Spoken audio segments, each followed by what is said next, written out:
Baik, Assalamualaikum warahmatullahi wabarakatuh. Selamat siang pemirsa semua.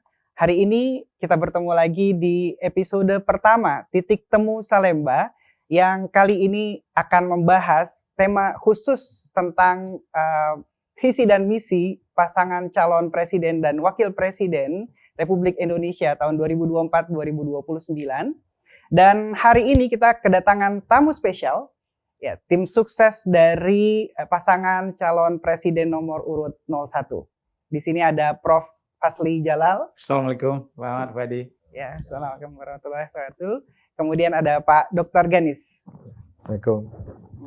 Ini adalah episode pertama dari Titik Temu Salemba yang nanti akan dilanjutkan dengan episode kedua dan ketiga yang juga akan menghadirkan tim sukses dari pasangan calon presiden nomor urut 02 dan 03. Dan hari ini kita juga akan ditemani oleh 3 panelis kita.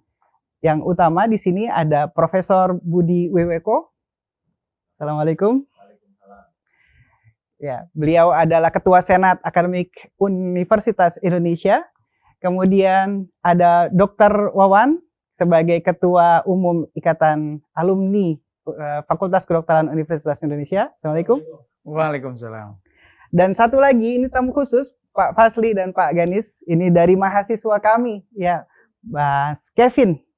Ya, selamat siang Mas Kevin. Ya, hari ini kita akan bicara, ngobrol panjang lebar tentang apa yang akan dilakukan atau direncanakan oleh pasangan calon nomor urut 01, Pak Fazly dan Pak Ganis. Nanti kita akan silakan menjawab seluas mungkin, ya, tidak perlu tegang-tegang. Biar nggak kaku ya. Tidak terlalu kaku. Kita ada di di podcast kali ini.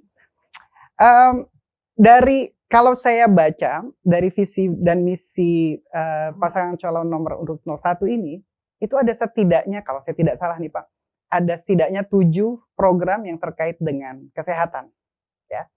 Nah, dari 7 itu tentu semuanya penting, tapi dari yang penting tersebut, apa sih yang akan jadi prioritas utama dari pasangan calon nomor urut 01 ini jika nanti terpilih sebagai pimpinan negara kita ini? Silakan. Nanti kami berdua nanti ya. Ya. Jadi pertama kan makronya adalah bagaimana masyarakat adil dan makmur untuk semua. Baik. Jadi segala ketimpangan, baik akses, mutu, juga jarak, ya kan, itu menjadi perhatian supaya makin didekatkan, jangan terjadi ketimpangan. Jadi karena itu upaya kita yang pertama adalah menjadikan bahwa orientasi kita akan diperkaya gitu ya. Kalau misalnya kalau kita lihat dana BPJS dan dana-dana yang ada di kementerian saat ini, itu kan memang cukup berat untuk kuratif. Padahal kita tahu menurut teori-teori kesehatan masyarakat kan memang preventif dan promotif jauh lebih murah dan juga berkelanjutan. Jadi karena itu kita mendahulukan preventif dan promotif tapi tetap mengembangkan kuratif. Karena itu satu lini yang tidak bisa dipisah. Kemudian bagaimana dalam penentuan kebijakan, dalam memonitor program, dalam mengevaluasi bersama supaya tidak hanya pemerintah mengatakan ini sudah benar gitu ya. Jadi selalu ada kegotong royongan atau kerjasama dengan berbagai pemangku kepentingan. Jadi hal-hal pembentukan kebijakan publik memang harus dimulai dengan sosialisasi, kemudian menampung semua masukan, semahal dan sesulit apapun, karena pasti banyak sudut pandang, dan kemudian mencoba dengan sebuah proses itu mencari konsensus. Tentu tidak akan semua bisa dipuaskan, tapi paling tidak semua orang sudah dengar, semua orang menyampaikan pendapat.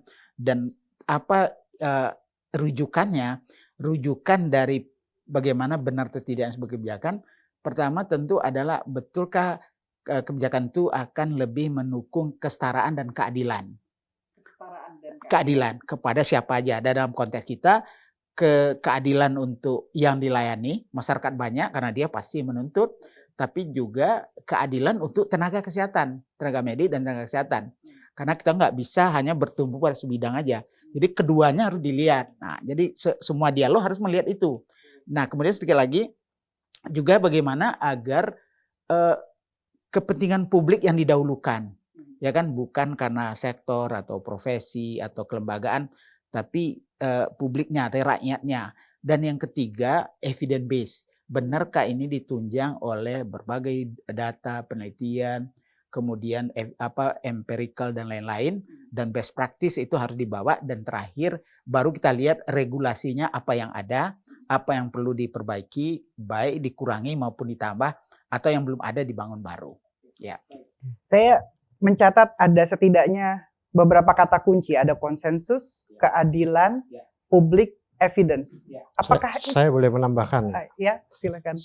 Karena kan pertanyaannya ada 8 ya, 8 prioritas. Tapi sebetulnya lebih kalau melihat dokumen visi misi itu lebih sebetulnya dari 8. Cuman memang ada beberapa dokumen yang di-share untuk kemudahan gitu, untuk mudah dicernakan, ada kepentingan campaign. Tapi pada prinsipnya seperti yang sampaikan Prof tadi, visi misi itu kan satu bangunan besar. Jadi kalau berbicara tentang, orang bertanya itu perubahan itu apa gitu kan, itu sebenarnya bahasa sederhananya itu meluruskan jalan, menghadirkan keadilan. Meluruskan jalan itu apa? Jalan konstitusi, bahwa apapun yang dilakukan pemerintah itu sebesar-besar kemakmuran warga negara dan untuk sebesar kepentingan warga negara. Itu dulu. Kemudian di beberapa lini yang disoroti adalah masih kurangnya keadilan atau absen gitu keadilan. Nah, masuk ke dalam secara paradigmatik ada beberapa pendekatan yang untuk mencapai itu beberapa pendekatan yang berubah. Yang sebelumnya misalnya dalam hal kesehatan ya, pendekatannya itu mungkin lebih terfokus pada kuratif, ini juga akan memberi fokus lebih pada promotif preventif.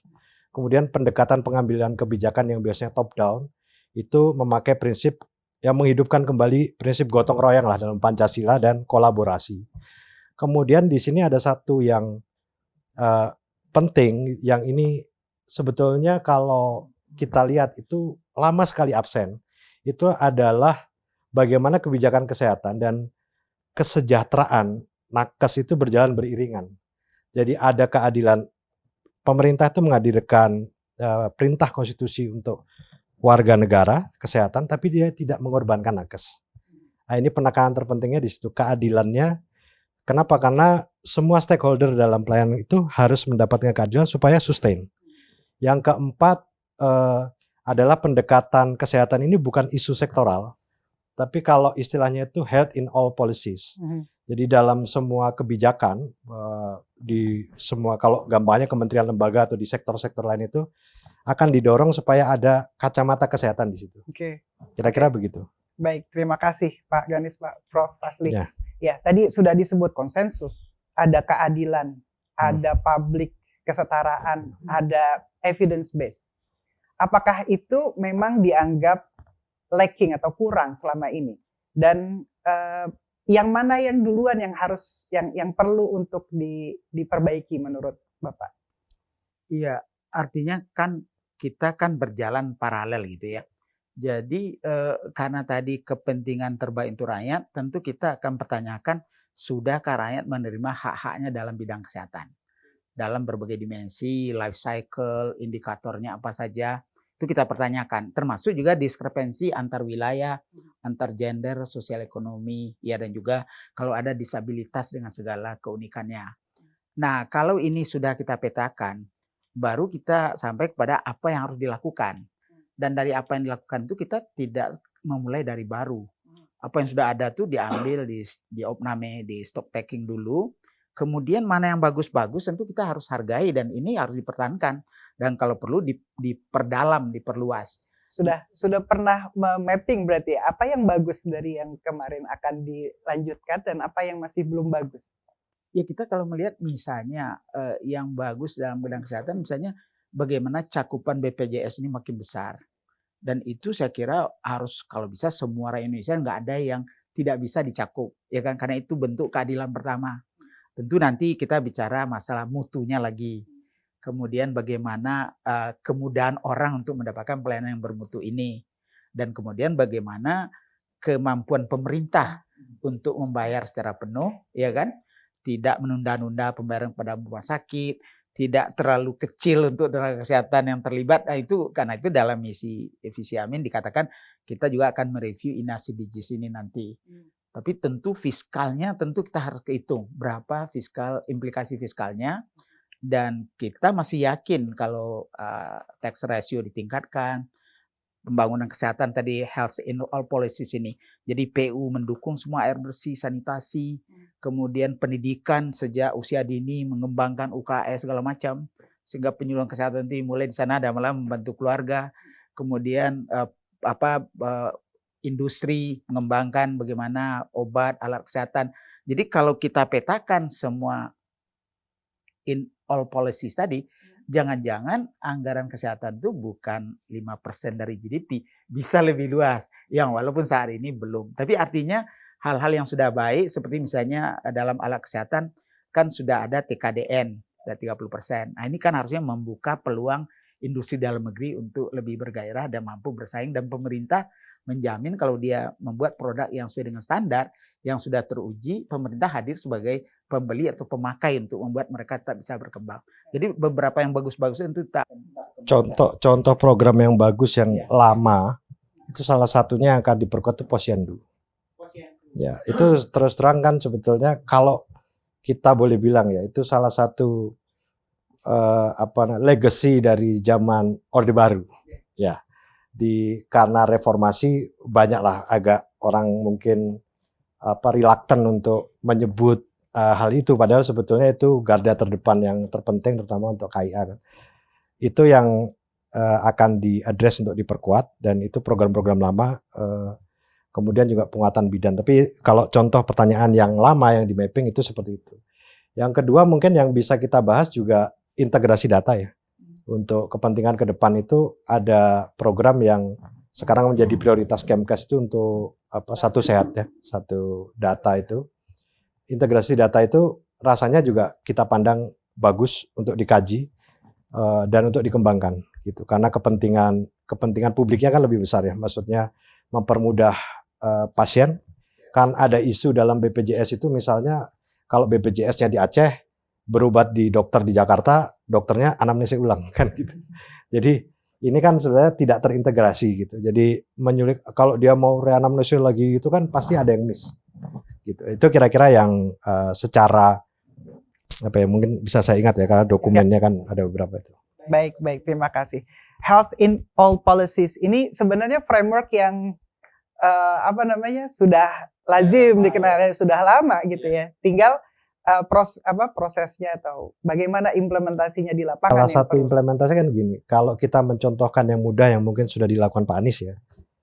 Kalau bahasa saya Pak, visi misi Amin ini kan melihat kesehatan itu utuh, bukan semata-mata kondisi bebas dari sakit gitu. Tapi dia adalah kondisi sejahtera fisik, mental, dan lingkungan sosial. Pembangunan kota misalnya, pembangunan kota itu pembangunan taman itu bagian dari salah satu menciptakan lingkungan sosial yang kondusif untuk kesehatan. Tapi misalnya kita kembangkan ya kota yang sehat. Ini kan isu yang jarang diangkat kan. Healthy city misalnya. Kota yang sehat itu bagaimana? Kalau misalnya kita bisa berdiskusi lebih lanjut. Tapi saya disclaimer dulu ya, kalau bahasanya Pak Anies, pada detail kita akan terbuka untuk berdiskusi. Tapi ini visi misi ini berbicara kerangka dasar ya. Tapi ini contoh misalnya healthy city. Kota yang sehat itu mestinya kan kota yang orang ketika keluar malam, pulang bekerja dia ingin berolahraga, dia merasa aman.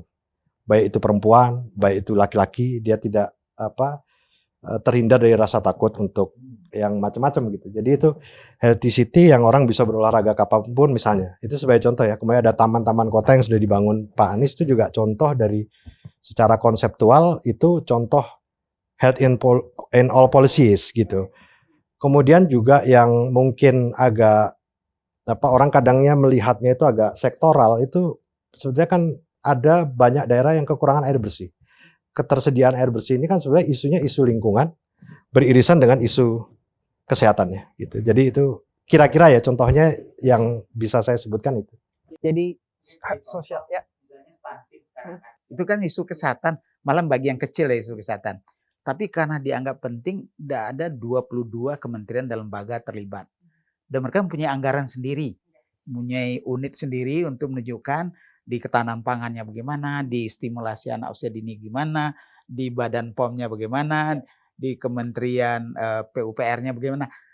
Dan coba bayangkan kalau health in all policies tadi itu dilakukan yang sama. Jadi di tagging siapa saja yang akan berkontribusi untuk kesehatan di program mana, di Direktorat Jenderal mana atau di direktur mana, berapa biayanya dan untuk apa. Dan nanti baru kita lihat sinerginya, betulkah itu. Setiap KL itu punya program kesehatan sendiri. Terfragmentasi. Kesehatan itu menjadi pintu masuk pembangunan. Karena orientasi dari Amin ini adalah yang diprioritaskan kan manusianya. Termasuk makanya kesehatan dan pendidikan itu menjadi prioritas ya Prof ya. Gitu. Jadi isunya seperti itu. Baik, terima kasih Pak Ganis, Prof Fazli. Saya undang Prof Iko, barangkali ada yang ingin ditanggapi dari apa yang sudah disampaikan tadi, Prof. Oke, baik, terima kasih moderator, Dr. Puadi, Prof Fazli, Dr. Ganis yang saya hormati. Terus terang, saya sudah lumayan ya cukup membaca dokumen dari Pak Anies paslon 1 dan saya sangat apresiasi ya. Terlihat gambarannya ya rantai bagaimana visi tadi ingin membangun adil masyarakat Indonesia yang adil dan makmur.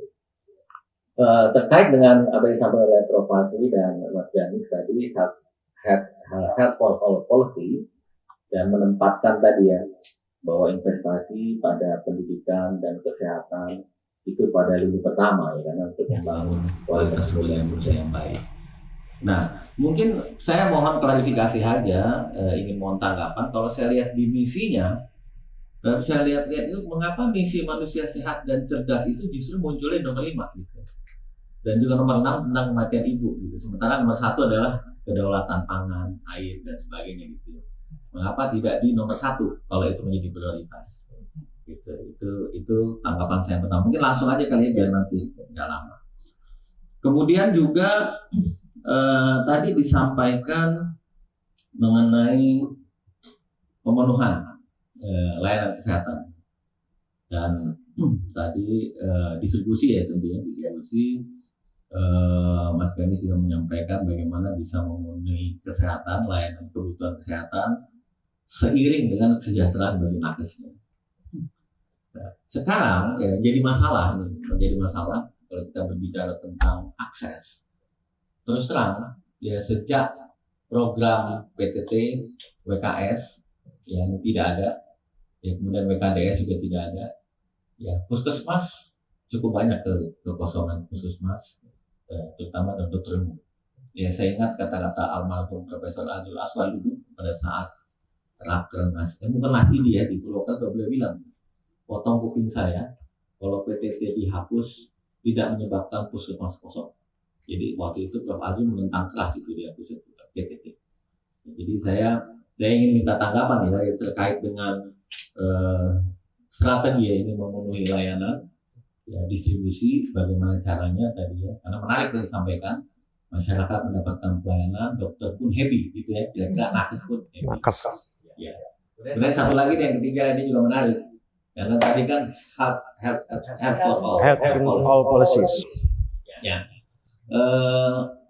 Kesehatan memang ranah yang multidisiplin atau transdisiplin, convergent thinking, advancing science ya. Karena kesehatan itu tidak selesai dengan satu sektor. Ya kita belajar COVID lah.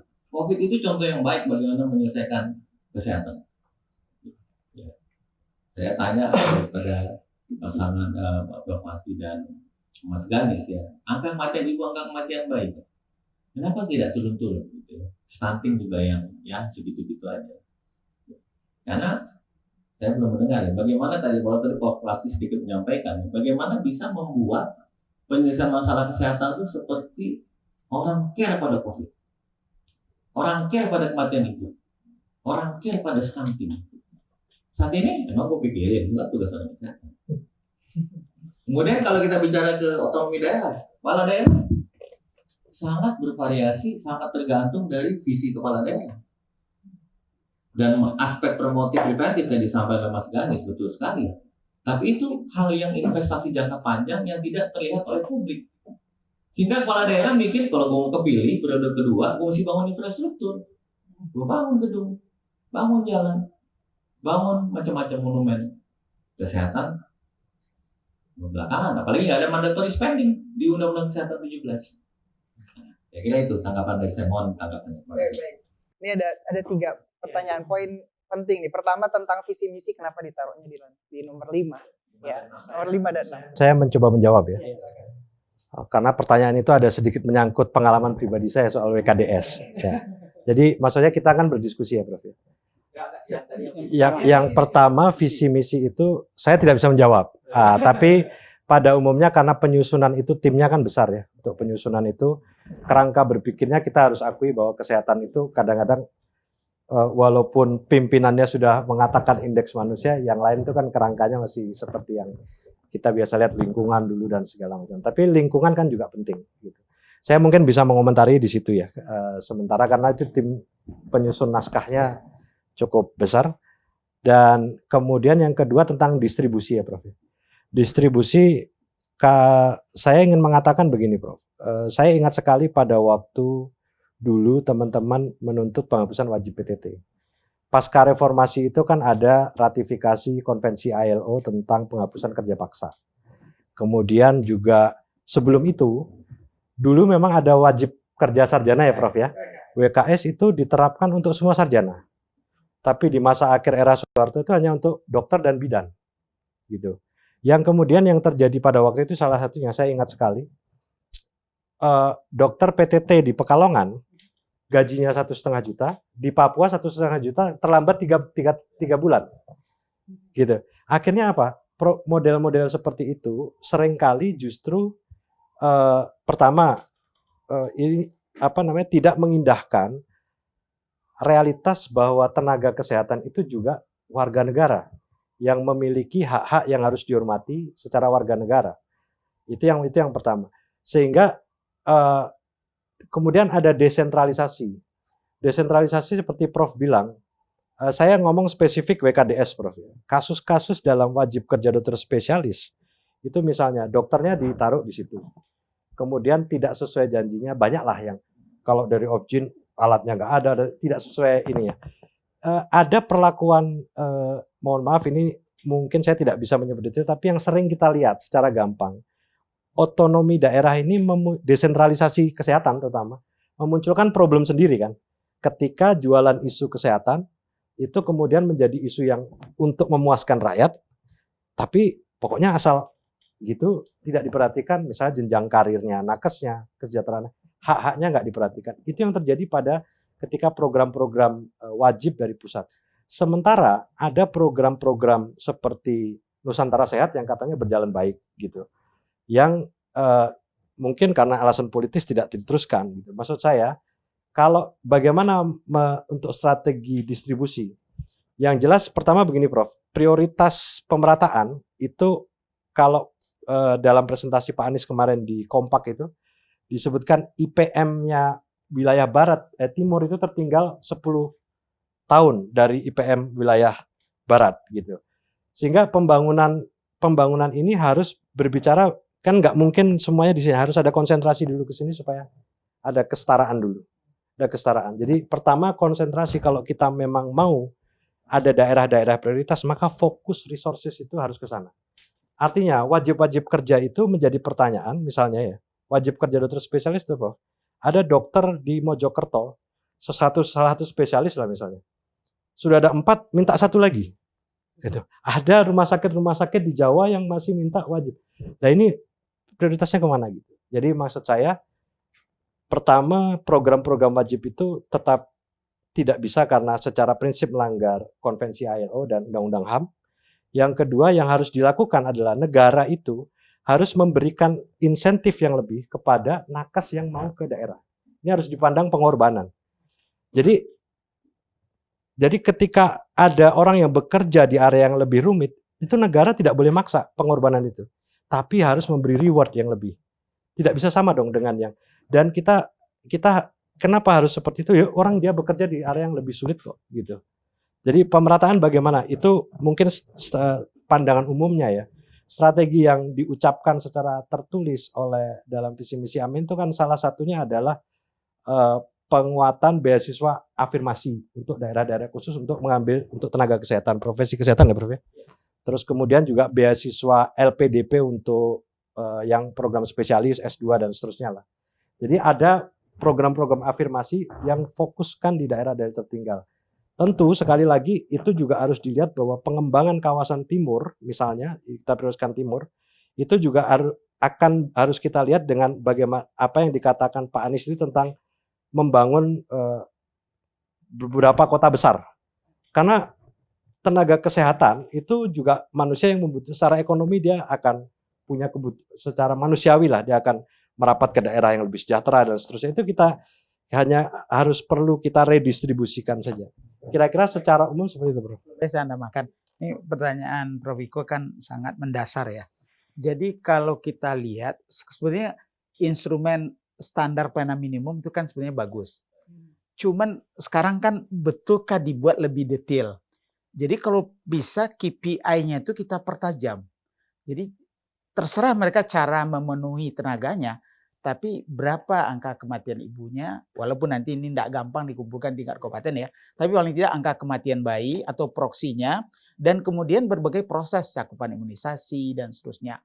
Nah ini dalam pengalaman saya dengan Pak Anies waktu di Dikbud, dia petakan semua Pemda bagaimana kinerjanya dalam pendidikan. APK-nya, mutunya, rasio guru murid, sekolah yang kosong, sekolah yang rusak, untuk apa aja dana itu dipakai gitu ya, sehingga kita melihat betulkah kepada program-program yang cost efektif, kemudian dibabarkan dengan biaya yang ada di sana. Nah ini yang dipetakan, sehingga nanti berdasarkan itu kita bisa menetapkan insentif fiskal untuk mereka itu berapa. Ada dana DAK, ada dana DAU, ada dana-dana program khusus yang bisa dilakukan dari pusat. Tapi dengan kemitraan, oke, kalau ini memang jadi sasaran, ternyata orang Anda kurang dan dari APBD belum bisa memenuhi, mungkin DAK-nya, DAK non-fisik, atau kalau perlu sampai kepada cara kita mengalokasikan DAU. Sekarang kan dalam pembahasan. Jadi kalau itu bisa, kita bisa minta pertanggungjawab sebagai kepala daerah setiap tahun, Bro. Setiap tahun dikaitkan langsung dengan insentif atau disinsentif fiskal. Biasanya mereka lebih mudah memenuhi itu daripada nanti puskesmas kosong, dibiarin rusak, dibiarin alat, tidak kurang. Yang tadi itu karena nggak langsung. Tapi kalau ini langsung kepada kinerja mereka dan kepada insentif atau disinsentif fiskal, biasanya mereka lebih patuh. Saya dulu pernah di Orde Baru ya, saya lihat waktu Pak Harto membuat imunisasi itu tidak pernah di bawah 80% di seluruh Indonesia, di semua kabupaten. Itu beliau sendiri. Dipanggil itu gubernur, bupati yang di bawah itu, dan kalau melalaikan, out. Betul-betul out. Dan semua orang tahu bahwa kalau dia main-main dengan imunisasi, itu dampaknya langsung pada jabatan dia. Ya, secara fundamental ada begini, desentralisasi itu selama ini diperlakukan seperti federalisasi. Pusat itu kalau ya itu Pemda. Kan padahal pemegang amanat konstitusi langsung tentang kesehatan itu pemerintah pusat kan. Jadi kalau pemerintah pusat punya ini, dia entah bagaimana biaya dan masalah kontrol mungkin seperti kata Prof tadi itu, insentif di sana. Tapi bagaimana menyelesaikan? Misalnya sebagai contoh gini ya, tentang tenaga kesehatan. Kasus yang baru misalnya yang baru ribut di Subuh Salam. Ada berapa dokter demo. Ya kan, dokter demo karena berapa 8 bulan ininya nggak diberikan. Dulu 2017 saya ingat tuh 19 spesialis di RSUD Sulselbar mundur serentak. Kan itu artinya problemnya bukan di dokter spesialis yang nggak mau di sana kan. Kalau satu orang mungkin itu oknum ya. Tapi kalau serentak dan itu kasusnya banyak, case-nya banyak. Itu hanya dokter, yang lain-lain masih banyak lagi yang nakes, perawat dan lain itu kan sering tidak tercover media. Artinya kesehatan ini at any cost, kalau ini adalah prioritas harus dikeluarkan biaya. Gitu. Dan pusat tidak boleh memperlakukan desentralisasi sebagai layaknya federalisasi. Kalau itu prioritas dia ya dia intervensi dengan kontrol mungkin seperti yang dicontohkan Prof. Mungkin kalau saya gitu. Oke, baik. Tadi menarik sekali tadi kita diskusi, tapi kita harus break dulu untuk sesi yang pertama. Nanti kita lanjut lagi di sesi yang kedua.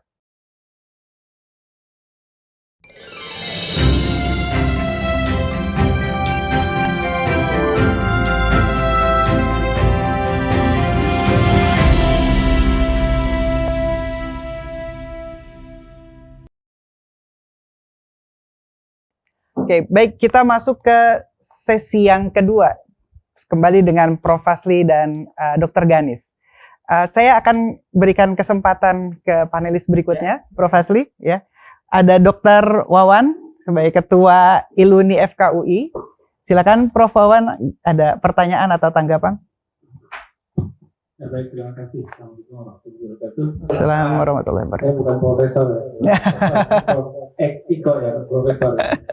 Baik, terima kasih nih Pak Prof. Fazly dan juga Dr. Ganis yang sudah hadir ya mewakili Paslon 1. Kalau saya baca dari misi 5 itu kan intinya kan ada kesetaraan ya, kemudian yang kedua keadilan dan juga pemerataan.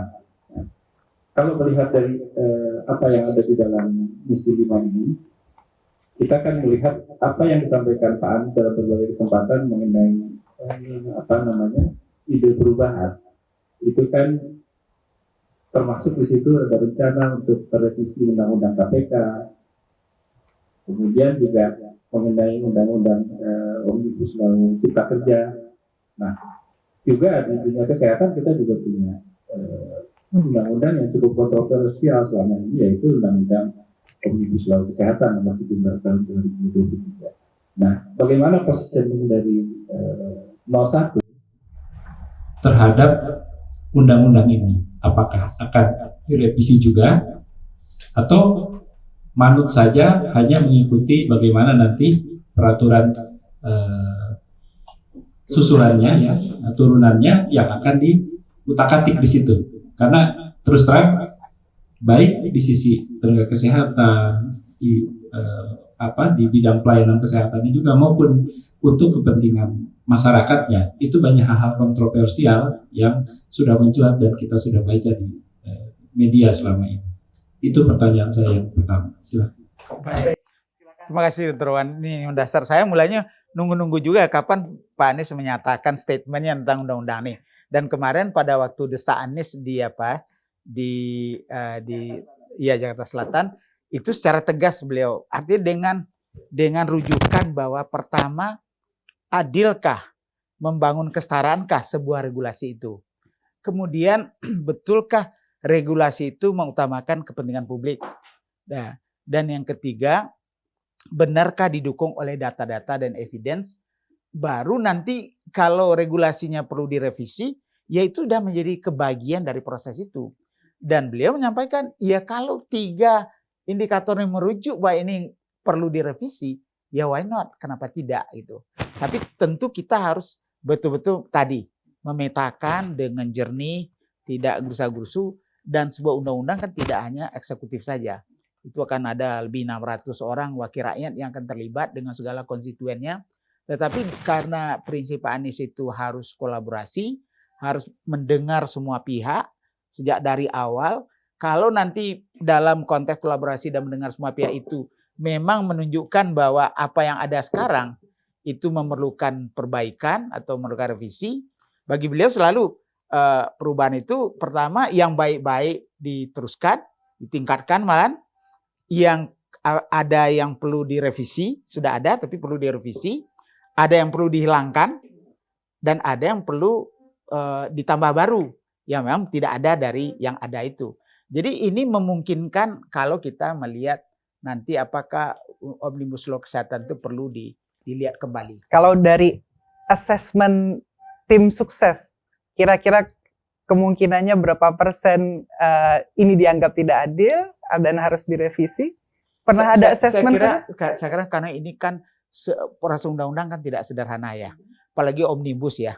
Tapi artinya menurut saya kita tidak perlu ragu kalau memang sebuah hal itu belum tepat dengan tadi 3 indikator utama dan caranya tadi ya melihat perlu ditingkatkankah, dan ini kan kita bicara juga item-item di sana karena kan ada 11 undang-undang yang disatu padukan, dan mungkin kalau kita lihat dari undang-undang itu banyak juga yang bagus-bagus yang diteruskan, tapi yang bermasalah kita lihat mana yang nanti perlu direvisi, mana yang perlu dihilangkan, mana yang perlu ditambah.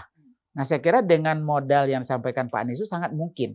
Dan dia sangat siap bicara dengan siapapun yang berkepentingan untuk itu untuk membahasnya secara transparan. Oke, ya. Baik. Jadi butuh pembahasan dulu, assessment lanjutan. Ya. Pak Ganis ada tambahan? Pak Anies kemarin yang terakhir kan jelas terbuka ya untuk yang begitu dengan banyak pertimbangan yang indikator mungkin yang disebutkan Prof tadi ya.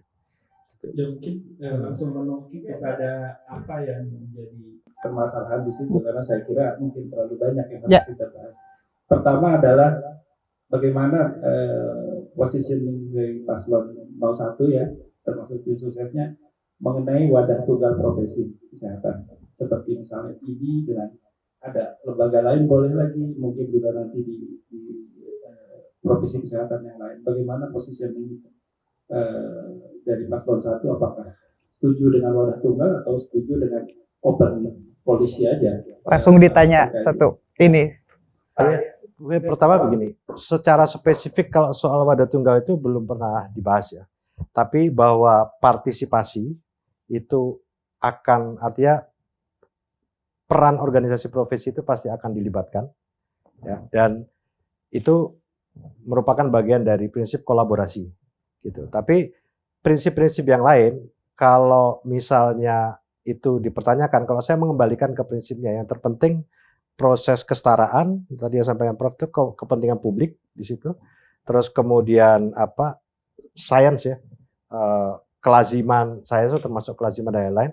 Terus kemudian data, baru kemudian regulasinya. Jadi kalau konteks hari ini yang ditanyakan adalah seperti apanya, kira-kira mungkin kerangka berpikirnya kalau untuk menjajaki pemikirannya ke depan begitu. Kalau kami kan sebagai tim hadir di sini, kalau itu belum secara spesifik dibahas, kita belum bisa mengeluarkan statement itu ya. Yang agak sedikit melebar, tapi masih terkait dengan undang-undang ini juga. Mungkin ini terakhir lah, karena nanti ada Prof. Ari juga sudah hadir sekarang untuk menyampaikan nanti terkait dengan di dalam undang-undang itu juga mengenai batasan jumlah anggaran kesehatan. Itu kan disebutkan tidak dikunci di situ ya. Tidak dikunci misalnya 5% atau berapa ya. Mandatory spending-nya dihapus. Mandatory spending itu dihapus. Bagaimana posisinya? Positioningnya begini.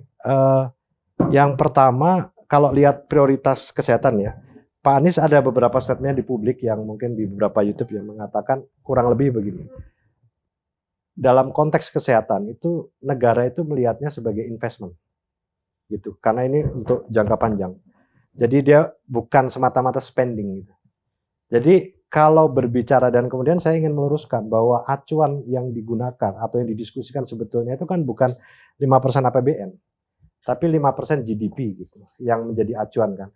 Dan angka belanja Indonesia sampai tahun kemarin itu masih 3% GDP, di bawah Thailand, di bawah saya lupa beberapa negara.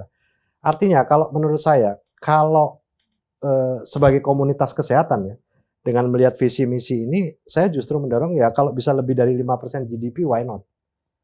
Positioningnya begitu kan, tidak positioning soal anggaran ya, kurang lebih seperti itu. Kalau acuannya 5% mandatory spending. 5% mandatory spending itu kan dalam banyak kajian, itu juga beberapa yang mengkritisi selain acuannya itu, kemudian juga seringkali tidak tepat sasaran, ada yang mengatakan begitu. Terus kemudian istilahnya asal menggugurkan kewajiban gitu.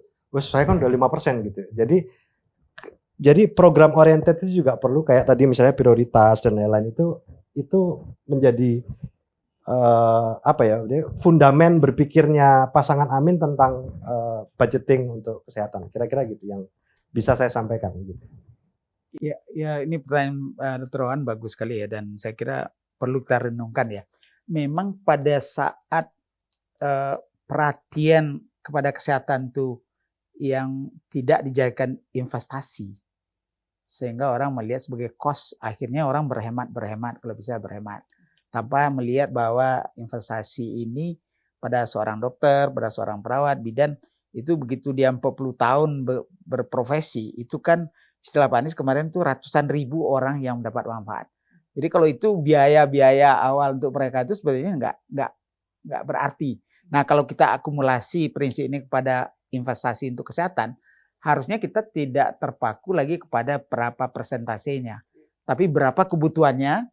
Dan kita melihat pada saat awal di mana uang mungkin belum banyak, kemudian berebut-rebut, perhatian kurang, cara terbaik itu kan buat mandatory spending ya. Kalau kami di pendidikan agak beruntung, Derwan, karena kita di konstitusi, jadi nggak ada lagi undang-undang dasar ya. Jadi kewajiban. Nah, kalau di level undang-undang tentu sangat tergantung pada apa isi undang-undang itu. Tapi Pak Anies menjanjikan bahwa kalau kita melihat kesehatan sebagai investasi dan kebutuhannya itu jelas, kita nggak perlu terpaku pada berapa yang kita keluarkan. Kalau memang ya kalau menurut negara berpendapatan menengah ke atas itu kan 5,22% gitu ya. Kalau Amerika itu sudah 16% dari GDP-nya. Atau Jepang, Singapura. Iya, sebenarnya total. Nah, itu sekitar 10%. Jadi kalau kita 2, sekian gitu di bawah 3% seperti Ganis katakan. Jadi memang ruang gerak kita itu cukup lebar untuk menaikkan itu. Dan kalau tadi walaupun mandatory spending hanya bermuara kepada 3%, ya artinya kita kan tidak puas. Jadi jangan pula orang tepuk tangan nanti udah dipenuhi 10% Pemda, 5% pusat, tapi toh masih di bawah 3% dari GDP. Jadi artinya dua-dua ini kita kawal, Dr. Wawan. Kita akan tunjukkan bahwa kita masih jauh dari best practice negara-negara lain, tetangga-tetangga segala macam. Dan kita tunjukkan untuk apa uang itu diperlukan. Dan kalau kita udah nampakkan untuk apanya, dan ini adalah investasi yang tidak bisa ditawar demi masa depan bangsa kita. Baik, terima kasih Pak Fazly, Pak Ganis. Ini menarik sekali tentang tentang Undang-Undang Kesehatan, bukan RUU lagi, tentang Undang-Undang Kesehatan. Pasti akan banyak sekali diskusi di sini, makin banyak. Tapi kita stop dulu sesi kedua ini, nanti kita akan lanjut lagi di sesi yang ketiga.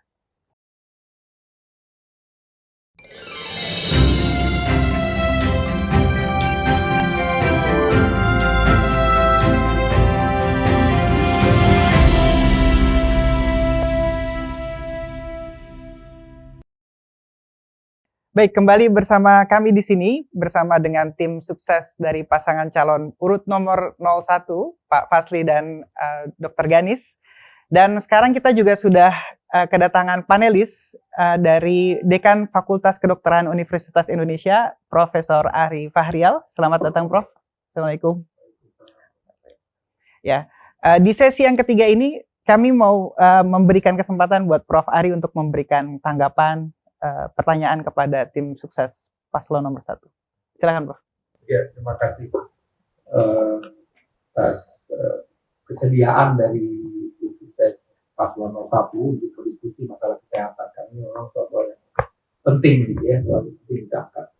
Nah, kita tahu bahwa ya tentu bicara soal kesehatan kita mesti terus mengkaitkan dengan Undang-Undang 17 2023.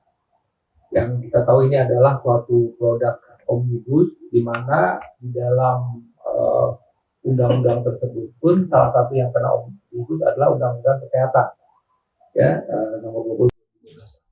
Salah satunya undang-undang pendidikan kedokteran, undang-undang pendidikan kedokteran, ya 20 2012. Nah, salah satu ini di satu sisi. Saya rasa kan bicara soal undang-undang ini sudah ada. Memang isunya adalah bahwa bicara soal pelayanan kesehatan, pemenuhan tenaga kesehatan, maka tidak terlepas dari peran pendidikan kedokteran. Nah, di satu sisi memang yang kita mesti ketahui, ternyata permasalahan itu tidak sesimpel itu, gitu ya. Permasalahan tidak sesimpel itu. Boleh dibilang lah kita sebenarnya kan dulu sebelum tahun 1990 misalnya itu seluruh mahasiswa, seluruh dokter yang lulus melalui kedokteran otomatis akan jadi pegawai negeri. Kalau memang yang bersangkutan mau bekerja sebagai dokter, kemudian lanjutkan spesialis dan paling tidak memang tetap menjadi dokter. Walaupun kita tahu ada juga teman-teman kita yang tidak mau ke situ karena mungkin berbalik untuk tidak menjadi seorang dokter memberikan pelayanan. Nah, di dalam perjalanannya ini kan kita tahu bahwa akhirnya ada beberapa terobosan, ya, kemudian dokter PTT, ya, kemudian juga dan selanjutnya. Begitupun sebenarnya ada upaya-upaya untuk pemenuhan itu melalui wajib kerja dokter spesialis, ya, walaupun kita tahu ada di moratorium. Nah, ini yang perlu kita saya perlu tanyakan di sini, bagaimana sebenarnya konsep yang ada dari paslon 01 ini di dalam pemenuhan ya di dalam pemenuhan dokter khususnya masalah distribusi ini. Gitu. Karena saya lihat memang tidak seperti membalikan tangan, misalnya ternyata ketika di exercise untuk hospital base pun juga tidak bisa secepat itu misalnya untuk pengadaan. Ya walaupun akhirnya kita dari sisi university base karena memang itu memungkinkan, konsep HS ini menjadi solusi. Nah sebenarnya ini kita pengen tahu bagaimana sih, apakah memang sudah pernah diskusikan mengenai konsep, karena ini penting sekali ke depan untuk kita lihat bagaimana nih masalah distribusi ini termasuk juga pemenuhan. Demikian Prof. Dr. Gadis.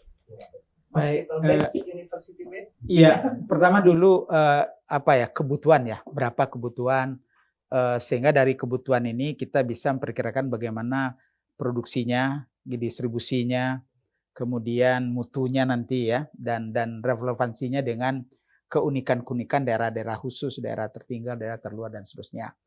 Kalau untuk pendidikan dokter dengan dibukanya 12 FK baru ya Bro Ari ya, kemudian akan tambah lagi saya dengar, artinya kita mungkin 4 tahun dari sekarang, atau karena sekarang sudah mulai, jadi kalau yang kita tunggu taruh 6 tahun dari sekarang, jadi mungkin lulusan kita sudah sekitar 13-14 ribu per tahun ya. Jadi artinya kalau itu hanya dijustifikasi untuk memenuhi 600 puskesmas, kan sangat jauh lah ya. Tinggal lagi bagaimana membuat adik-adik kita yang bersemangat ya untuk jadi dokter, sudah mati-matian mengembangkan dirinya untuk mampu menjadi profesional, ditawarkan pada peluang-peluang itu. Nah tentu makin sulit daerah itu, makin jelas juga apa sih keistimewaan untuk orang mau ke sana. Baik gajinya, tunjangan khususnya, perumahannya, mobilitasnya kalau diperlukan, karirnya habis ini kemana, Pak disambut dengan beasiswa untuk spesialis yang nanti kan kalau LPDP bisa diakses, kan berarti kita punya peluang fiskal yang memadai dibandingkan dengan jumlah spesialis, karena spesialis kita kan perlu ditambah, memang di sini kan tantangan kita. Jadi saya dari situ melihat apa yang diinginkan Pak Anies, bahwa dia mau bekerja secara dari bawah, dari bottom up, mulai dari apa yang ditangkap oleh Posyandu, kemudian bidan desa, dan apapun nanti bentuk ketenagaan tingkat desa, kemudian ke puskesmas, yang tentu kita makin lihat berapa kebutuhan, karena Pak Anies misalkan istilahnya optimal, dan dia akan bangun yang kurang itu dengan standar langsung, standar alat, standar operasional, dan standar SDM, yang tadi semua yang diperlukan misalnya 9 tenaga kesehatan itu harus paket gitu ya. Dan itu menjadi bagian dari rencana BKN, Mempan, rencana Kemkes, Bappenas, Keuangan. Nggak bisa ditawar lagi gitu kan. Nah, jadi kemudian kalau ini bisa kita lakukan, tinggal lagi untuk pendidikan kedokteran, apakah sudah kembali memudahkan anak-anak dari daerah-daerah yang sulit dapat dokter itu. Makanya sekarang ditawarkan oleh Pak Anies, kalau perlu jemput bola mereka, beri mereka beasiswa sejak SMA sudah di talent scouting, kemudian kasih mereka beasiswa untuk kedokteran kemanapun yang mereka pilih, tapi dengan perjanjian bahwa kalau dia tamat nanti dia kembali ke daerahnya. Jadi kembali itu bukan karena paksaan, tapi karena ada deal dengan dia, dan itu iya, yang ya itu wajar untuk dipenuhi. Tapi tadi angka baik kalau memang karirnya sudah itu juga harus dipikirkan. Nah, pemerintah pusat memastikan, karena itu harus dimasukkan benar mana yang nanti menjadi bagian dari biaya operasional daerah, karena DAU kan instrumen pusat. Tapi dalam DAU itu bisa dititipkan hal-hal yang harus dilakukan mereka. Tapi yang spesifik itu tadi ada DAK, ada juga program-program yang langsung dikelola oleh pemerintah pusat. Nah, kemudian bagaimana dengan pendidikan spesialis yang 2 jalur itu? Saya kira kan terlalu awal kita kalau untuk melihat ya mana yang lebih baik, ya kan. Tapi paling tidak kita udah punya 2 hal. Yang saat ini yang sudah lama dan sudah biasa kita lakukan itu kan memang university based.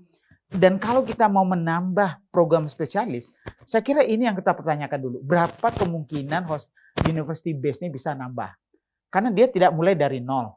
Dia fakultas kedokterannya ada, program spesialis sudah ada, dia punya teaching hospital, dia punya jaringan. Jadi kalau itu bisa dibuat, itu kan mempercepat berapa kebutuhan. Tapi saya nggak tahu ya nanti bagaimana di ujungnya, tapi paling tidak kalau ada rumah sakit dengan karakteristik tertentu dan dia siap untuk melakukan, tapi dengan pendampingan dan pengampuan dengan FK, karena yang berhak mengeluarkan ijazah nanti tentu pada akhirnya institusi pendidikan ya. Dan berarti kan FK akan menilai layak enggak program di hospital base ini. Tapi kalau FK juga melihat ini adalah cara memperluas akses pendidikan spesialis yang sangat kita butuhkan ini, why not? Nah, jadi karena itu kita melihat dua hal ini sudah merupakan peluang yang di depan mata yang bisa dibesarkan segera untuk pendidikan spesialis adalah yang university base, tapi nanti kita cari bagaimana menyiapkan hospital base itu dengan baik. Nah, academic health system ini kan sebenarnya jembatan juga. Jadi jangan-jangan itu bisa menjadi jawaban untuk bertemunya dua hal ini, Prof. Ari. Dan saya kira UI dengan academic health system ini kan sudah di depan. Jadi mari coba kita telah itu, nanti kita sampaikan pada Pak Anies atau siapapun Menteri Kesehatan nanti. Sehingga kalau itu bisa tanpa merubah undang-undang, kita lakukannya dulu. Tapi kalau memang perlu ya berarti kita kembali ke dulunya. Tapi janji Pak Anies itu dia siap untuk mendengar apa sebetulnya yang terjadi di lapangan dan siapa pemangku kepentingan nih yang perlu betul-betul didengar dan diminta memberikan masukan dalam setiap tahap, mulai dari perencanaan analisa situasi dan perencanaan regulasi, kemudian proses pembuatan regulasi, kemudian melihat implementasi, dan kalau perlu bersama-sama melihat bagaimana akuntabilitas dari regulasi yang dibuat itu mencapai enggak tujuan yang memang kita lakukan. Prof. Ari, ada tanggapan? Terima kasih Prof. Jadi ini memang ini terkait sebenarnya isu otonomi. Ya. Karena kan sekali lagi ketika oke lah tadi kalau memang ini akan disentralisasi, misalnya tadi memang kalau saya salah tangkap, jadi artinya kalau tadi ini konsep ini misalnya dari pusat itu memang sudah menyiapkan tenaga untuk dikirim ke sana. Artinya jadi sentralisasi pengangkatan. Yang sekarang ini ada kan kalau dia misalnya internship itu kan memang Kemenkes yang membiayai. Atau dia PTT, sekarang pun PTT boleh dibilang sebagian itu dari daerah. Kemudian juga kalau memang ini ada PPDGS itu memang juga nggak banyak yang mengambil itu. Apakah sudah ada diskusi misalnya bahwa memang ini akan disentralisasi? Saya rasa ini sentralisasinya, Prof. Ari, artinya kita kan tidak bisa melawan undang-undang otonomi ya, sebelum undang-undang itu dirubah ya, dan undang-undang ASN. Di mana levelnya seorang pegawai negeri itu diangkat atau ASN itu diangkat. Tapi kita bisa membuat dengan pemetaan tadi siapa yang butuh dokter spesialis, berapa banyak dan di mana, dan kita akan duduk dengan mereka karena Anda KPI-nya nanti akan menyelesaikan indikator kesehatan dan ini bagian dari SPM. Apa rencana Anda untuk mencapai itu dengan analisa SDM yang dibutuhkan? Kita akan punya dashboard nanti untuk memetakan bagaimana peta daerah itu. Itu analisa itu dibuat oleh pusat. Itu sudah dibuktikan oleh Pak Anies waktu dia membuat peta pendidikan di 514 kabupaten kota dan 34 provinsi. Dan itu memang terbirit-birit provinsi dan kabupaten kota marah-marah segala macam membanggakan otonomi. Tapi karena kita tidak melanggar otonomi itu, kita hanya melihatkan peta, ini loh wajah Anda. Ini KPI Anda. Tapi ini kenyataannya rasio SDM dengan fasilitas, dan kemudian proses dia membuat penganggaran kemana uang diberikan. Nah kalau kita apalagi kerjasama dengan perguruan tinggi nanti bisa memetakan itu dan menjadikan itu insentif dan disinsentif dari dana DAK-nya, dari dana-dana khusus dari kementerian, ya kan? Seperti kalau sekarang kan daerah itu berpacu untuk akuntabilitasnya 100% diakui karena dia ingin dapat ada dana yang disiapkan oleh Menteri Keuangan kalau daerah itu bagus penyerapannya, pertanggung jawabnya diberi dana sendiri, dana segar. Ada yang 10 miliar, ada yang 15 miliar. Dan itu berlomba-lomba daerah mengamankan ini agar dapat dana itu. Tapi sebetulnya kan harusnya dia berlomba-lomba mendapatkan dana kalau dia melaksanakan program kesehatan yang baik yang menuju pada KPI yang menjadi wajah dari mereka. Jadi tetap kita menghargai otonomi dan sentralisasi, tapi kita pakai analisa situasi tadi dan apa yang harus mereka lakukan. Dan kalau mereka kadang-kadang belum melihat, ini perlu ada dialog dan capacity building sampai mereka paham bahwa ini masalah mereka. Dan waktu itu berapa dia butuh spesialis? Silakan usulkan. ada enggak dokter Anda yang mau bersekolah spesialis? Tentu nanti tetap penerimanya diputuskan oleh universitas yang menerima. Tapi paling tidak dia sudah mencari-cari dari dokternya atau orang sana yang bekerja di tempat lain, sehingga cara dia mengusulkan itu sudah memudahkan kita nanti menempatkan kembali orang itu, karena dia yang ngirim dan dia yang menerima, harusnya dia menjaga supaya orang ini bisa mengabdi dengan baik. Jadi kita tidak merubah sementara undang-undang. Ya. Jadi mungkin saya mengulang ya tadi karena sempat didiskusikan, Prof. Jadi dalam presentasi di Kompak kemarin, Pak Anies itu mempresentasikan peta Indonesia itu. Jadi dalam bahasa Pak Anies itu IPM-nya Barat sama Timur itu tertinggal 10 tahun. Ya begitu. Jadi kalau dalam kata visi misi Amin ini kan tentang kesetaraan ya, kesetaraan. Kalau kesetaraan itu bahasa yang kemarin sempat secara implisit sampaikan Pak Anies ini kan harus ada cara untuk supaya ini tuh imbang dulu. Gitu loh, Prof. Jadi kalau pada prinsipnya ketika kita bicara Indonesia, tentu prioritas resources pusat itu mestinya ya kalau timur ya timur. Untuk supaya agak imbang-imbang dulu lah. Karena kalau enggak kan merata terus itu kan juga tidak adil gitu loh. Sini kira-kira gitu ya. Afirmasi maksudnya. Artinya ini secara umum dulu. Resources nanti bentuknya kalau afirmasi itu bisa yang kedua, prinsip yang kedua, Prof, mungkin supaya tadi tidak terkesan sentralisasi ya. Jadi karena desentralisasi kan Pak Anies ini kan kami ini kan aktivis 98, kita ngerti semangat desentralisasi pasca 98. Jadi kita tidak akan mengkhianati semangat reformasi. Desentralisasi itu semangat pesan reformasi, tapi dia memunculkan masalah-masalah di praktisnya, Prof. Misalnya sebagai contoh, jangankan itu. Ya itu tadi yang saya contohkan, penggajian telat bertahun-tahun. Ini seringkali yang sering saya pribadi ya, misalnya saya dan kawan-kawan, lihat itu kan seolah-olah ada pembiaran. Sekian waktu setelah meledak baru pusat ini kan mestinya ini mungkin pakai KPI tool untuk memonitor itu bisa pusat itu tetap. Jadi pada prinsipnya kalau bahasa saya desentralisasi ini kan bukan federalisasi. Itu pusat ini kan yang memegang amanah langsung konstitusi untuk memastikan pemerataan akses kesehatan kepada seluruh warga negara gitu. Jadi itu ground untuk mengintervensi tanpa mengorbankan desentralisasi. Bukan terus kemudian desentralisasi tidak, tapi tentu kematangan otonomi ini kan perlu waktu kan, Prof. Jadi euforia begitu tiba-tiba yang sering terjadi kan, mohon maaf Prof, dalam visi misi Amin ini yang paling menonjol adalah bahwa di sini diletakkan unsur bahasa Pak Anies begini. Kesehatan berkembang itu seiring sejalan dengan kesejahteraan nakes. Kan nakes ini yang seringkali kalau dalam tanda kutip seolah-olah boleh dikorbankan demi ketika orang ngomong kesehatan gratis. Di daerah-daerah berapa banyak seperti itu, Bro. Yang terjadi kemudian ini tidak diperhatikan, karirnya tidak diperhatikan, pelindungan hukumnya tidak ada. Tidak ada hal-hal kesejahteraan itu bukan melulu soal uang, Bro. Gitu, tapi ada kepastian hukum, ada perlindungan dari kekerasan, ada kepastian karir.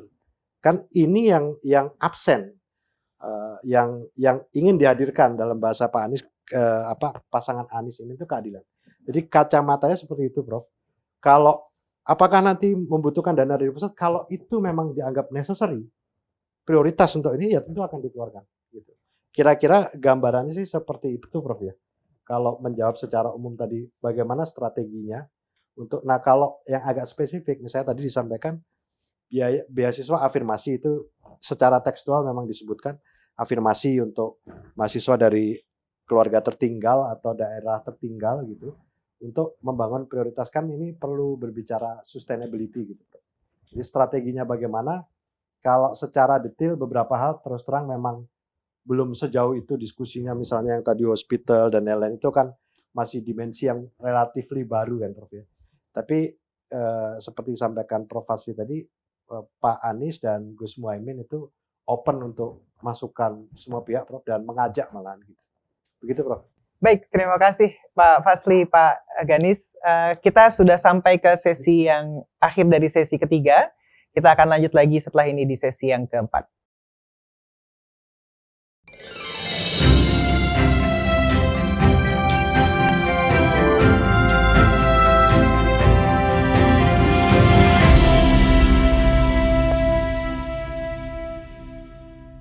Baik, terima kasih sudah masih bersama dengan kami di sesi yang keempat, dialog bersama tim sukses paslon nomor urut 01, Pak Fasli dan Pak Ganis.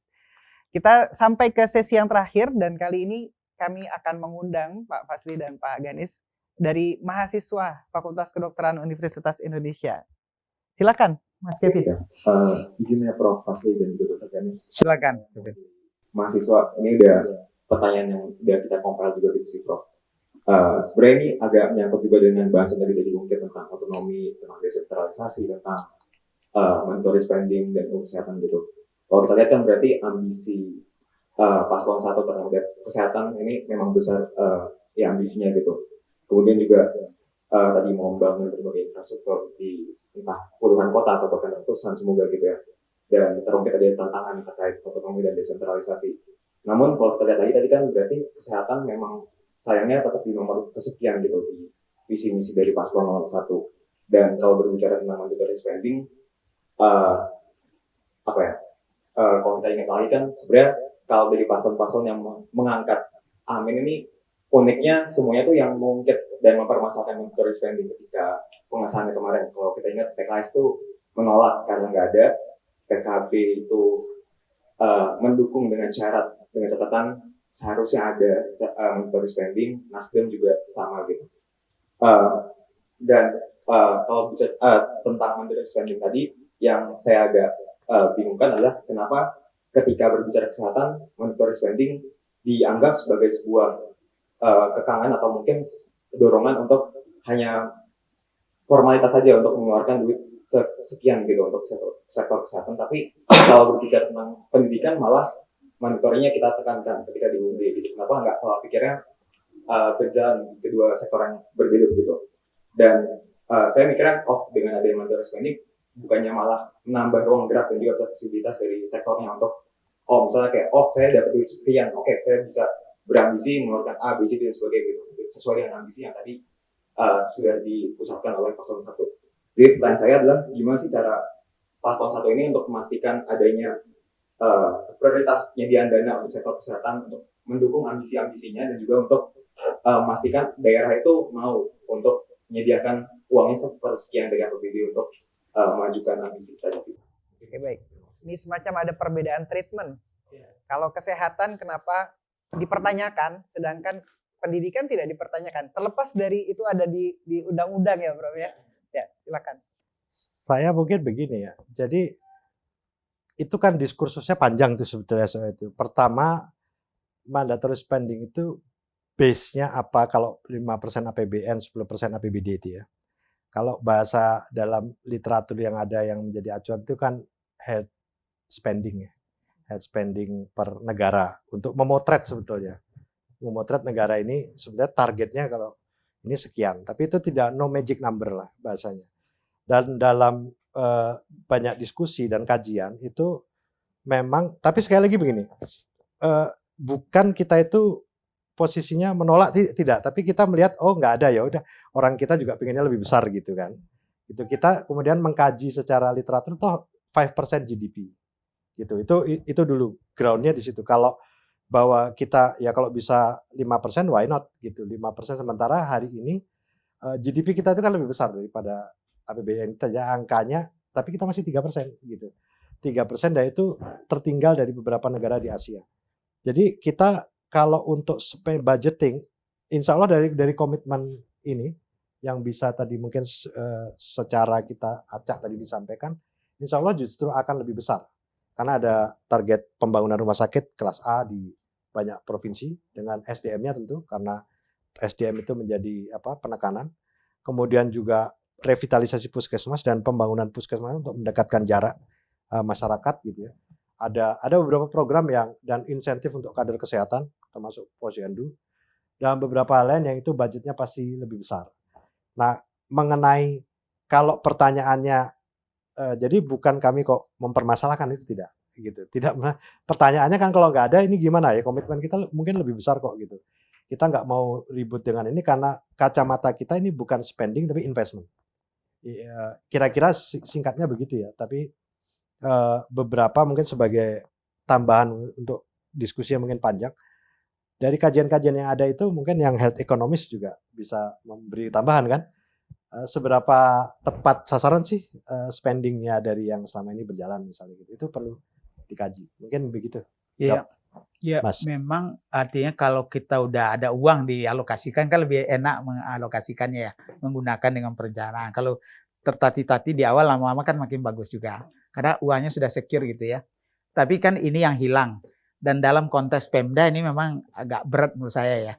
Karena selama ini Pemda itu hanya mematuhi, dia nggak terlalu melihat kebutuhan sebetulnya kadang-kadang, tapi berapa yang wajib dia keluarkan. Nah kalau memang dulu tuh dia sudah dialokasikan 10%, bagaimana nanti cara penggunaannya belakangan, tapi dia sudah wajib mengeluarkan, itu membantu kepada tersedianya likuiditas dana untuk kesehatan. Di daerah, dengan tadi Prof. Ari mengatakan perbedaan pendapat mereka, visi mereka, cara mereka.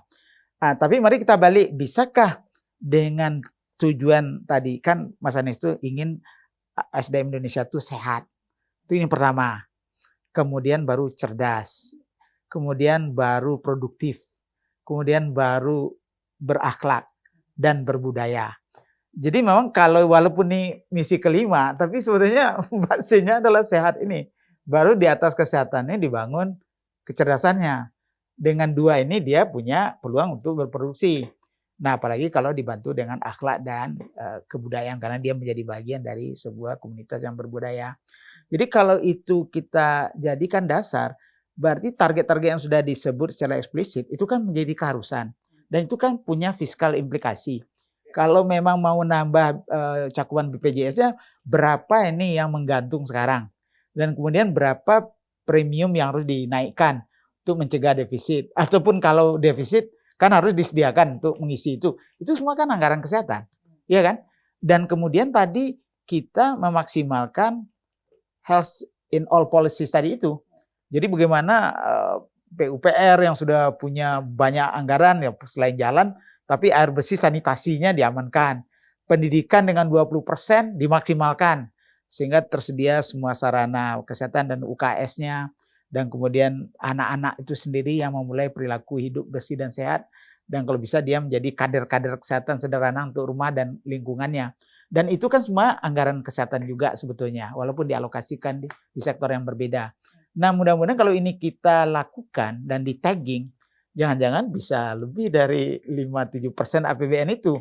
Atau malahan bisa melewati yang sekarang 3% GDP itu, kan itu juga kombinasi ya antara yang pemerintah keluarkan dengan yang masyarakat ya kan. Jadi artinya ada terbuka ruang. Tapi mari kita keroyok nanti, kan Mas Anies kan menjanjikan ya, begitu kalau memang terpilih, dia akan duduk benar pada waktu kita sudah menyusun RPJMN politik yang kalau sekarang kan teknokratik berarti ya, yang sudah dibuat oleh Bappenas, nanti akan dimasukkan visi misi ini ke dalam, dan kemudian waktu renstra kementerian baik kesehatan dan terkait itu harus diperdalam. Dan kalau itu masukan menjadi penting. Politik anggaran itu kuncinya pasti dari kerangka berpikir. Kalau kerangka berpikir nggak berubah, nggak usah berubah anggarannya, berharap anggarannya berubah. Tapi insya Allah kalau lihat dari visi-visi ABIN, monggo dikaji. Komitmen untuk kesehatannya cukup adalah. Mungkin itu. Tapi menarik tadi mengatakan bahwa 5% itu barangkali bisa lebih besar. Tapi selama ini kan dianggap bahwa 3%. Oh bukan. Ya, yang GDP. Bukan GDP ya, tapi yang mandatory spending sebelumnya. Ya. Nah, ternyata mereka mengalokasikannya tidak sesuai dan lain-lain. Itu menunjukkan bahwa ada kapasitinya belum terlalu kuat untuk itu. Nah, ini mau dilepaskan ke mereka yang kapasitinya belum cakap gitu ya. Apakah tidak overestimate itu? Jadi itu ada rencana kan sebetulnya begini, yang kalau kita itu memerlukan satu roadmap, rencana induk lah untuk pembangunan kesehatan, sehingga kalau yang tadi disampaikan Prof itu ada bisa KPI dan itu kan pusat itu tetap menjadi lead-nya gitu. Itu kalau bahasa saya ekstrim itu kan desentralisasi, itu bukan federalisasi gitu. Jadi leadernya itu pemerintah. Sehingga anggaran di daerah kan kadang-kadang kan ada juga keluhan di daerah itu kan, dia beban sudah anggaran pendidikannya 20%, tapi ruang fiskalnya daerah kalau PAD-nya rendah juga ngeluh-ngeluh juga gitu. Nah, masuk dan seringkali itu jadi malah masuk ke pos BPJS kan, menimbulkan kerumitan baru gitu. Mungkin Prof Ari lebih ngerti. Jadi maksud saya intinya kalau di sini ada komitmen pusat untuk memperhatikan semua, dan itu menjadi, kalau secara teknikal mungkin dicontohkan Prof. Facility yang sudah dilakukan Pak Anies di Jakarta untuk sekolah ya Prof ya. Jadi saya mungkin bisa menjawabnya secara ini begitu, tapi secara teknikal sekali lagi Prof, Pak Anies selalu menyampaikan bahwa kita kalau teknikal pasti tidak sedetail para ahli gitu. Jadi kita welcome lah untuk, dan sangat berharap mendapat masukan-masukan gitu Prof, yang kami sampaikan itu pasti tidak sempurna gitu, dan sangat welcome dengan dikritik gitu Prof. Dikritik, didiskusikan, Pak Anies sangat terbuka itu untuk semakin mematangkan, tapi niatannya seperti itu Prof. Kira-kira begitu. Mungkin Iluni bisa membuat konsep nanti gimana nanti kira-kira RPJM kesehatan di tahun 2025-2029 nanti kan. Diskusi nanti dengan Pak Anies dengan timnya. Ya. Baik, terima kasih Pak Ganis dan Pak Fasli. Ada tanggapan lagi terakhir dari audiens? Ya, silakan. Satu hal saya kira tadi kan Perlu mic biar kedengaran.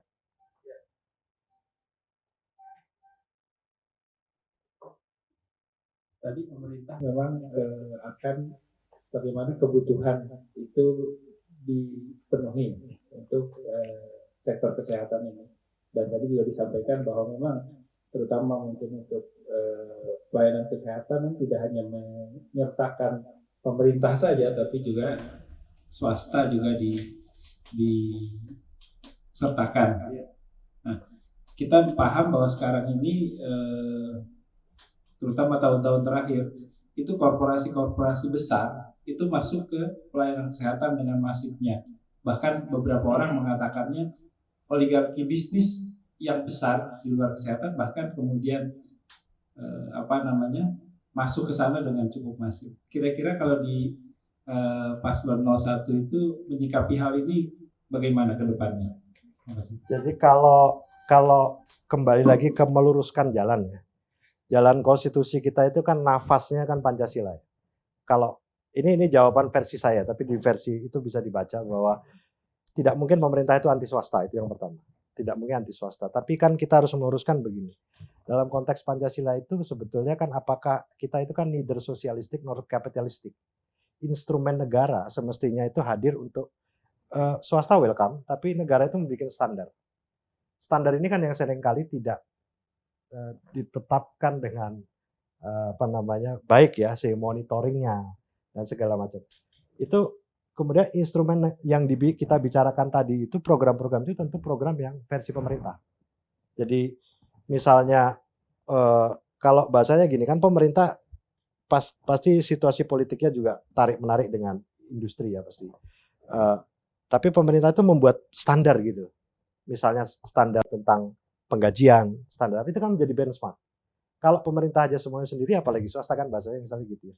Jadi kira-kira pemerintah itu harus kembali menjadi regulator, dan ya silakan saja swasta tapi ikut aturan. Kalau kita mau kembalikan ke jalan konstitusinya ya. Hal-hal yang penting semua pemerintah punya mandat konstitusi untuk melakukan ya intervensi tanpa mengorbankan yang tadi itu. Tagline daripada Paslon 1 kan katanya membesarkan yang kecil. Iya. Tapi tidak mengecilkan yang besar, kan berarti kan jangan sampai misalnya rumah sakit kecil, rumah sakit yang ini justru dicaplokin, Iya. atau dimatikan gitu ya. Iya, bayangan kita kan kalau semua pelayanan publik makin baik, untuk apa orang bermahal-mahal ke swasta, iya kan? Jadi memang pemerintah yang harus memacu kualitas pelayanan kita itu sebaik mungkin, sehingga pilihan masyarakat jelas. Kalau dia udah nyaman dengan apa yang diberikan oleh pemerintah, dia nggak perlu mencari yang lain. Kecuali kalau memang karena kemampuan, karena tingkat mutu yang mau dicari, misalnya itu hanya bisa diberikan di swasta dan dia membayar mahal, itu kan pilihan pribadinya. Sebetulnya kata swasta ini menarik juga kan begini Prof. Ada satu diskursus. Jadi yang kedua itu adalah kalau memang regulasi-regulasi ini sudah benar, ya kan? Cara berinvestasi di sektor kesehatan, cara kedatangan misalnya SDM kesehatan. Kalau sudah benar, artinya kan ini diikuti. Tapi kalau belum benar, dan ternyata tadi berarti ini adilkah, ya kan? Menjamin kesetaraankah untuk semua pelaku. Kemudian kepentingan publik diutamakankah. dan bukti-bukti yang dilakukan di berbagai negara, termasuk yang dekat lah dengan kita ya, dengan filosofi Pancasila, itu bisa membuat regulasi yang ada pun bisa kita rubah untuk menyesuaikan sehingga tadi keadilan dicapai, gap bisa dikurangi, tapi tadi kita tidak saling mematikan, tidak either or gitu ya. Nah, hargailah. Ada yang menarik begini, mohon maaf ya, Prof, dulu pernah ada diskusi. Kalau Prof Ari ingat, mungkin ada yang salah satu direktur kelepasan ngomong di acara Perhompedin, mau menghapus praktek mandiri dokter. Itu kan sempat heboh berarti. Sebenarnya kalau dilihat dari kacamata negara, ini kan swasta ini, entitas swasta UMKM lah, ibaratnya kalau ekonomi ya, yang tidak merepotkan negara, dia ikut melayani healthcare, mendeliver layanan kesehatan. Kenapa kok waktu itu komentar saya, kenapa kok mau dimatikan kan gitu. Jadi sebenarnya ketika berbicara swasta itu tidak melulu persoalan korporasi. Kita juga harus melihat banyak yang tentunya aspek keadilan lah tadi yang sampaikan Prof, bahwa ya praktek mandiri dan lain-lain itu juga kan harus diberi ruang ya dok ya. Klinik dan lain-lain itu saya kira itu sudah menjadi pakem untuk ya persoalan keadilan. Itu tentu ada aspek persaingan usaha mungkin begitu-begitu ya Prof. Kira-kira sih seperti itu. Baik, ya terima kasih. Menarik sekali diskusinya. Saya yakin sebenarnya banyak sekali yang ingin kita diskusikan, tapi bisa jadi satu hari satu malam tidak selesai. Kita harus cukupkan dulu sampai di sini. Sudah 4 sesi talk show kita hari ini di Titik Temu Salemba. Dan terima kasih Pak Fazly, terima kasih Pak Ganis, terima kasih Prof Ari, Dr. Wawan, Mas Kevin, dan juga Prof Iko yang sudah meninggalkan ruangan. Mudah-mudahan ini jadi bahan diskusi ya, dan buat yang menonton bisa jadi pertimbangan apakah akan memilih 01 atau 02 atau 03. Terima kasih, saya Ahmad Fuadi dari Iluni FKUI atas perhatiannya. Kita bertemu lagi di episode berikutnya.